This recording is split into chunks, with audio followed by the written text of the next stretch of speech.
굉장히 안 좋다고 봅니다. 그러니까 이게 친윤 비유는 그러니까 그 어떤 내용이 없어요. 네. 이건 그냥 이제 대통령과 가깝냐 뭐냐 정도고 사실 국민들 입장에서 이게 뭐가 그렇게 중요한가 할 수가 있거든요. 그래서 저도 이 구도를 개혁이냐 구태냐 구태가 너무 센 단어라면 개혁이냐 현상 유지냐로 최대한 프레임을 바꾸려고 저도 노력을 하고 있고 결국 그러려면은 저도 천하람표 개혁이 정확히 뭐냐라는 거를 좀 더 잘 설명을 해드려야 된다는 거 생각하고 있습니다. 제가 지금 우리가 권력 줄 세우기 해서는 안 된다, 개파 정치해서 안 된다, 윤핵관 물러나라라고까지는 선명하게 말씀드리고 있고 그 다음에 그러면 윤핵관 물러나가 했더니 뭐 예를 들면 천핵관 생기는 거냐 이런 또 걱정들이 계시잖아요. 결국 또 개파 싸움 아니냐라는 부분들이 계실 거기 때문에 제가 상향식 공천도 말씀드리면서 이게 우리가 공천 때마다 개혁 공천, 물갈이 공천 얘기하지만은 이게 그냥 예를 들면 제가 당권 잡았다고 해서 칼질하는 게 아니고 국민들이 납득하실 수 있는 프로세스를 만들고 국회의원들 평가하는 어떤 체계도 만들고 해서 좀 바꾸겠다. 그리고 더 나아가 가지고는 제가 이제 대전권 연설에서도 말씀드렸지만 우리 보수 정당의 방향성 자체가 너무 과거의 어떤 틀에 갇혀 있지 말고 뭐 예를 들면 노동 정책 이런 거에 있어서도 좀 더 진취적인 방향으로 가야 된다. 그러니까 이게 천하람이 얘기하는 게 단순히 윤핵관을 천핵관으로 대체하자라는 정도의 수준이 아니라 당의 개혁과 어떤 비전에 관한 어떤 새로운 담론이다라는 거를 뭐 말씀드리려고 노력하고 있습니다. 일단 다자구도에서는 뭐 김기현 후보가 앞서가고 있는 건 맞죠. 그걸 부정할 생각은 없고 그러면 김기현 후보가 독자적으로 과반을 형성했느냐? 저는 그렇게 생각하지는 않습니다. 아마 제 생각에는 40% 초반 정도의 박스권에 일단 갇혀 있는 것 같고 또 어떤 여러 가지 그 남진 김연경 씨 관련한 그 꽃 들고 있는 꽃을 든 남자 논란이나 최근에 또 이 부동산과 관련한 심지어 울산 이재명 이런 얘기까지 하는데 그런 논란 같은 것들이 단독 과반을 못하게 하는 악재로 좀 작용하고 있는 것 같고요. 그렇다고 하면은 지금 결국 핵심은 2위 싸움이라고 저는 봅니다. 지금 당장은. 그러면 천하람 안철수 중에 누가 더 2위 싸움에서 유리한 구도로 가고 있냐 하면 인지도 자체는 안철수 후보가 굉장히 높습니다만은 행보가 우왕좌왕했어요. 좀 안절부절하시는 게 있다 보니까 저는 우리 당원들의 블럭을 놓고 봤을 때는 개혁을 원하는 분들은 천하람, 예를 들면 구태라고 표현하면 좀 그렇고 안정을 원하시는 분들은 김기현 형태로 빠르게 지금 딱 이렇게 약간 분화가 되고 있기 때문에 저는 2위 싸움에서는 제가 분명히 지금 우위를 점하고 있다라고 보고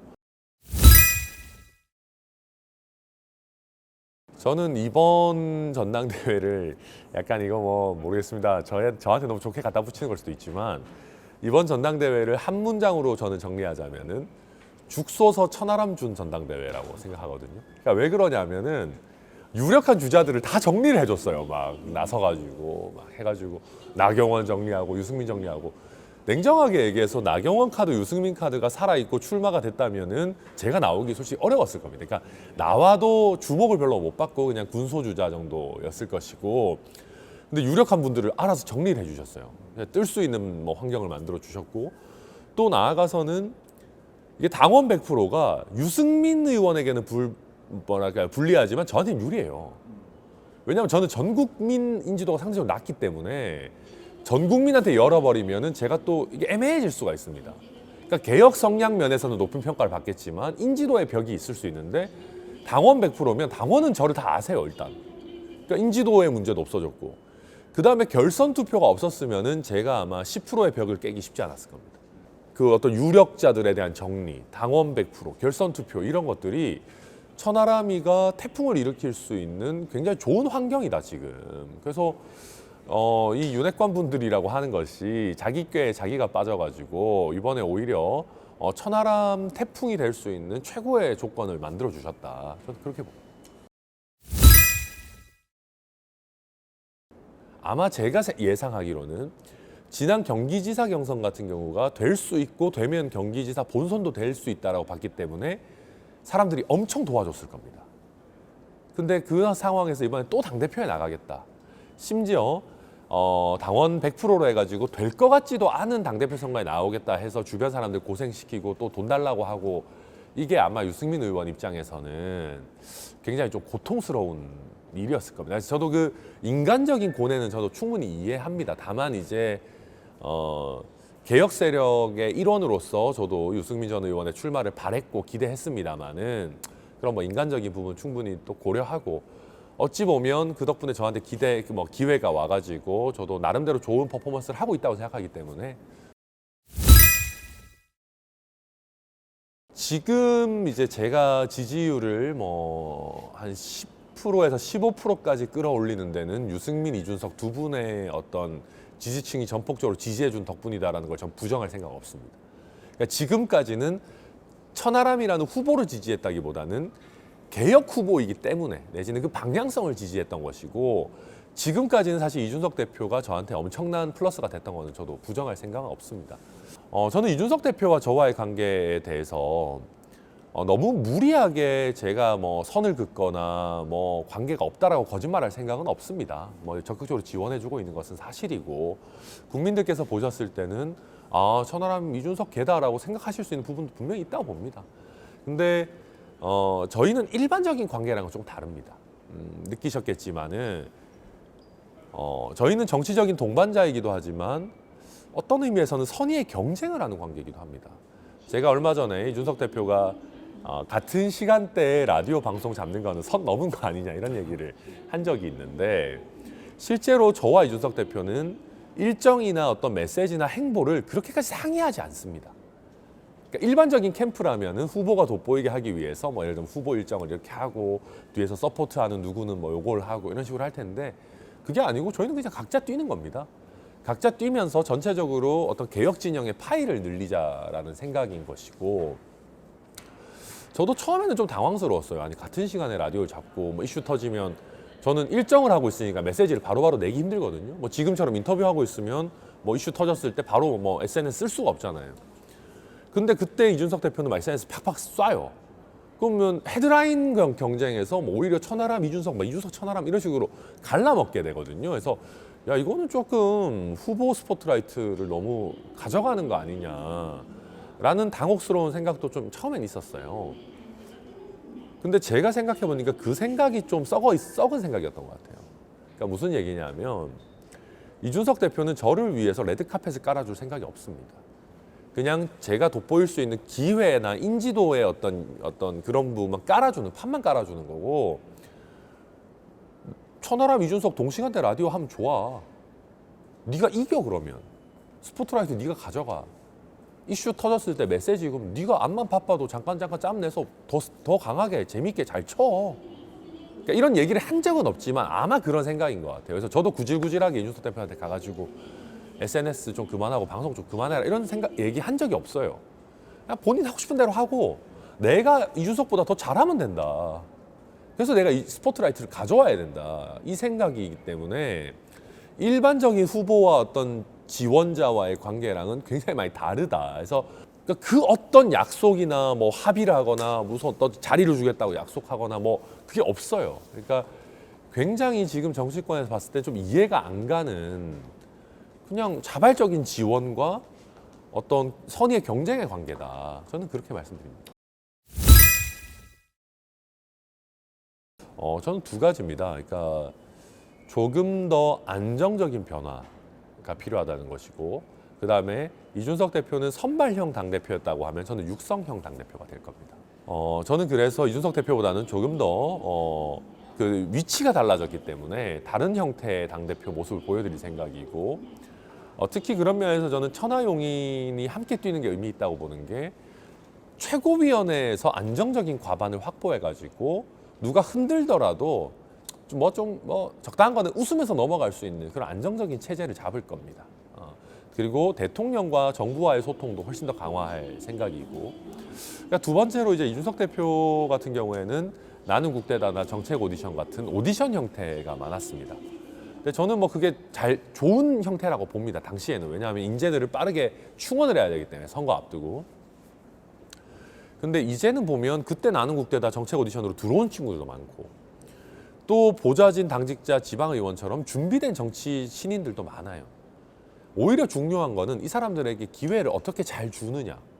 나아가서는 이 사람들이 정말로 중앙 정치인으로 잘 변신해가지고 다음번 원내에 들어가서 소신파 국회의원이 될 수 있도록 잘 육성하느냐. 전 핵심은 그거라고 보거든요. 그러니까 지금 이준석 대표 체제 하에서 선발됐던 훌륭한 사람들이 자리를 좀 잘 못 잡고 있어요. 그러니까 약간 좀 뭐랄까 더러워서 못하겠다고 지금 떠나고 있거든요. 그래서 저는 이 떠나고 있는 사람들 오히려 비전을 보여줘서 이 당에서 소신과 능력 있으면 잘 할 수 있다라는 기회의 사다리를 조금 더 탄탄하게 놔줄 생각입니다. 그러니까 저도 솔직히 공격하고 있기 때문에 이런 게 약간 이율배반적인지 모르겠습니다. 내로남불일 수도 있는데 저는 좀 법조인이기도 하고 그렇기 때문에 이게 과연 정말 뭐 투기라고 할 정도의 문제거나 법률적으로 문제까지 있는 일이냐에 대해서 좀 신중한 입장입니다.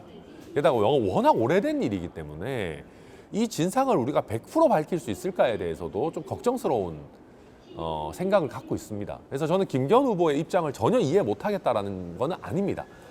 다만 이게 이제 결국은 선거라는 것이 상대방이 있는 싸움이고 이재명 대표 쪽의 여러 의혹을 물타기 하기 위해서 민주당 입장에서는 온갖 의혹 제기를 다 가지고 나올 겁니다. 뭐 사실 김건희 여사에 대해서 이미 그렇게 하고 있고 그렇다고 하면은 김기현 후보가 당대표가 된다면은 민주당 쪽에서 그거를 써먹을 거예요. 그러니까 프레임으로 작동을 시킬 겁니다. 그러니까 울산의 이재명이다라는 프레임을 민주당에서는 울산의 이재명이라고 얘기는 안 하겠지만 아무튼 뭔가 김기현 후보도 땅과 관련해서 석연치 않다라는 거를 계속해서 이슈 제기를 할 겁니다.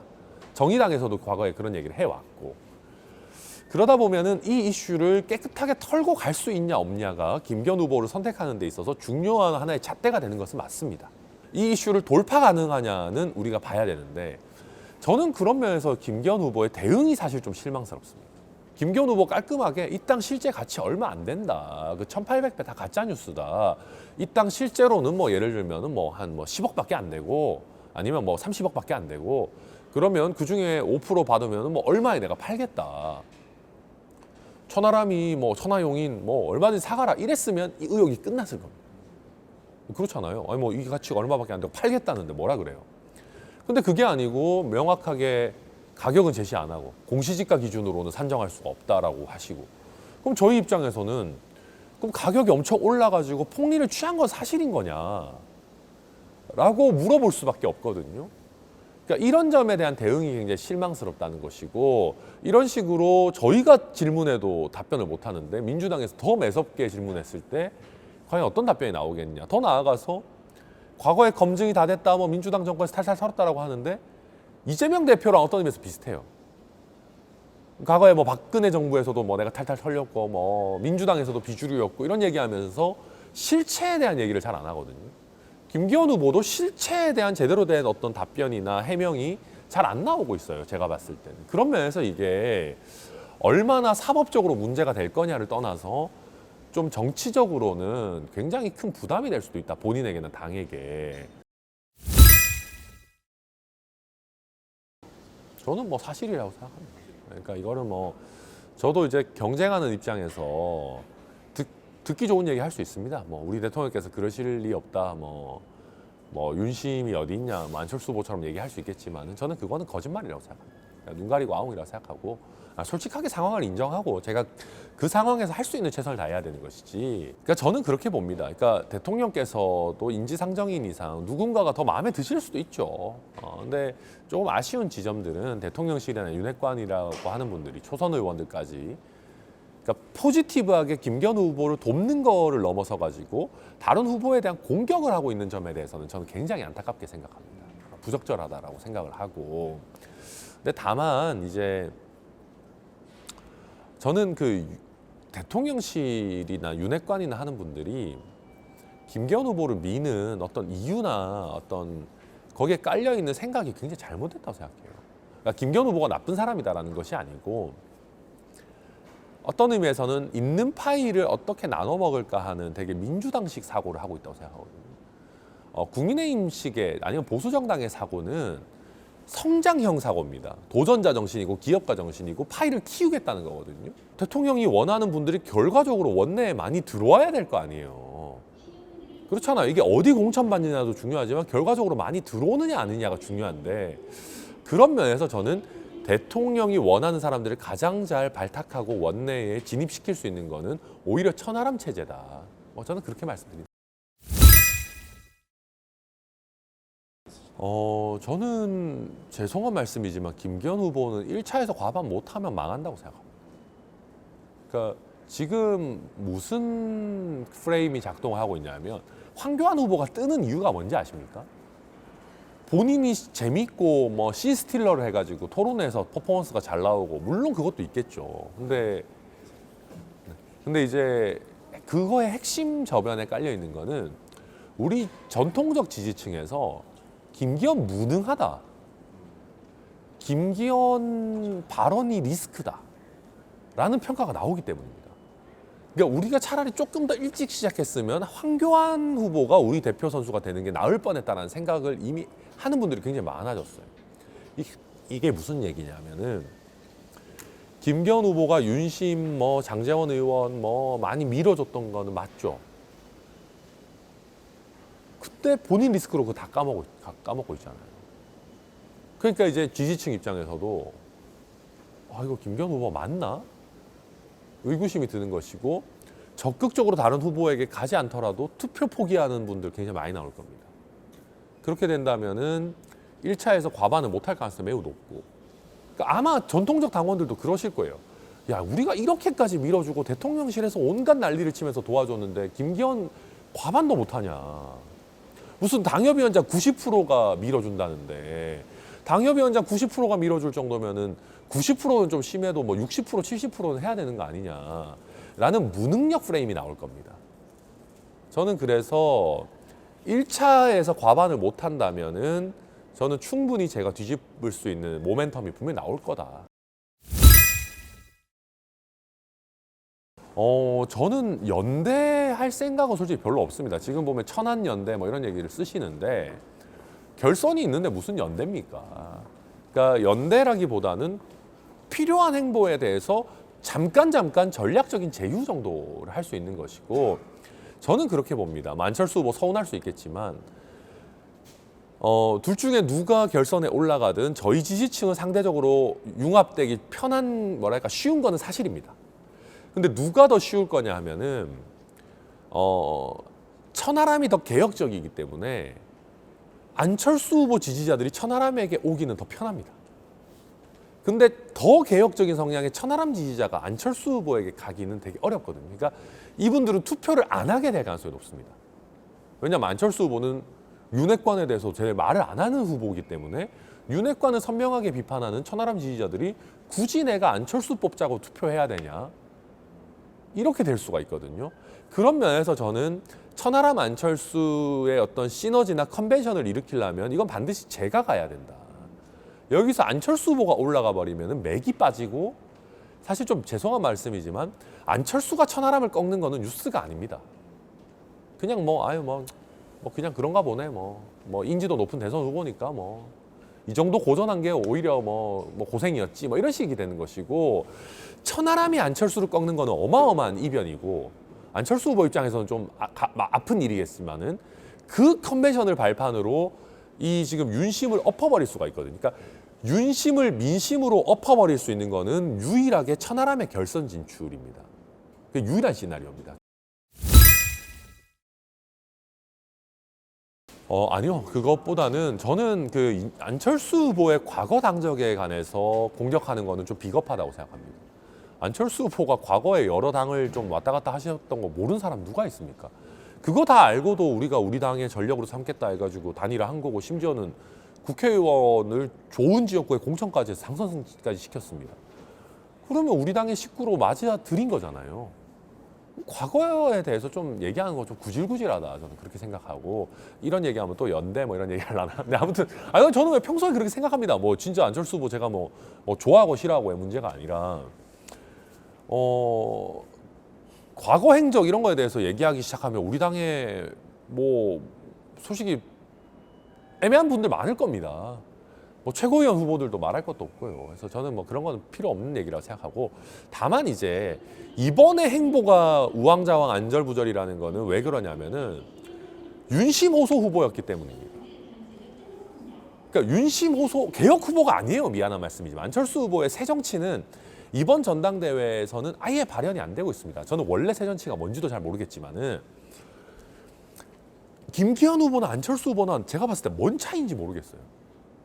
대신에 둘 다 윤심 호소를 했고 윤핵관 손을 잡으려고 했고 간장연대 얘기도 나왔잖아요. 그 유일한 차이는 김기현 후보는 성공했고 안철수 후보는 실패했다는 것밖에 없어요.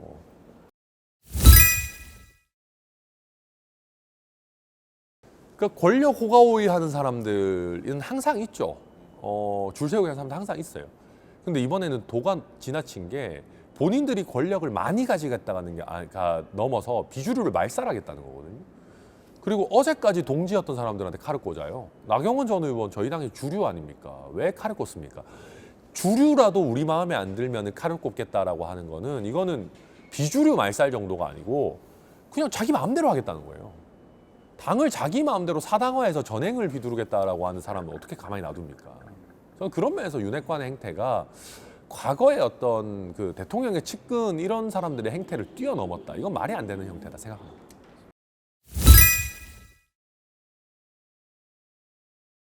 뭐 한 두세 가지인데요. 첫째로는 자기 희생입니다. 그러니까 권력자와 가깝다고 해도 국민들 보기에 꼴 보기 싫은 사람들은 과감하게 쳐내야 됩니다. 이해찬, 정청래 이런 사람들 쳐내면서 이제 분위기 바꿨던 것처럼 저는 윤핵관들에 대한 명분 있는 퇴진을 하면서 분위기를 확 바꿀 것이고요.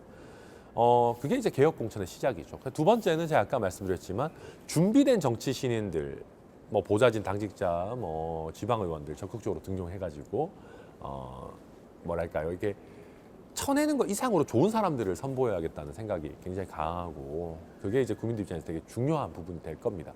그리고 프로세스 자체도 윤핵관표 공천이나 권력자의 내리꽂기가 아니라 상향식 공천을 해가지고 국민과 당원의 당원표 공천이다라는 걸 명확하게 선보이면은 국민들이 저희 후보에 대해서 좀 더 납득하실 것이고 그 과정에서 PPAT도 적극적으로 도입해서 최소한의 자격 검증도 뭐랄까 이렇게 인증 마크도 잘 찍어드릴 거다. 그렇게 생각하고 있습니다. 우리 일요서울TV 구독자 여러분 안녕하십니까? 저는 그렇게 봅니다. 우리 사회가 일터에서도 그렇고 뭐 조직에서도 그렇고 능력 있고 소신 있고 좋은 사람보다 줄 잘 서는 사람들이 너무 성공하는 게 많은 것 같아요. 근데 저는 우리 국민의힘은 그런 곳이 돼서는 안 된다. 우리 국민의힘은 연줄 없더라도 내 능력과 소신 하나로 들어와가지고 뭔가 코리안 드림 같이 국민의힘 드림을 이룰 수 있는 그런 곳이 돼야 된다고 생각하거든요. 그래서 저는 연줄과 줄서기를 강요하는 사람들은 과감하게 좀 집으로 보내고 소신과 능력 위주로 승부할 수 있는 기회의 땅 국민의힘을 만들어 보겠습니다. 한번 거기에 동의하신다면 저 천하람에게 힘을 실어주시기를 꼭 좀 부탁드리겠습니다. 감사합니다.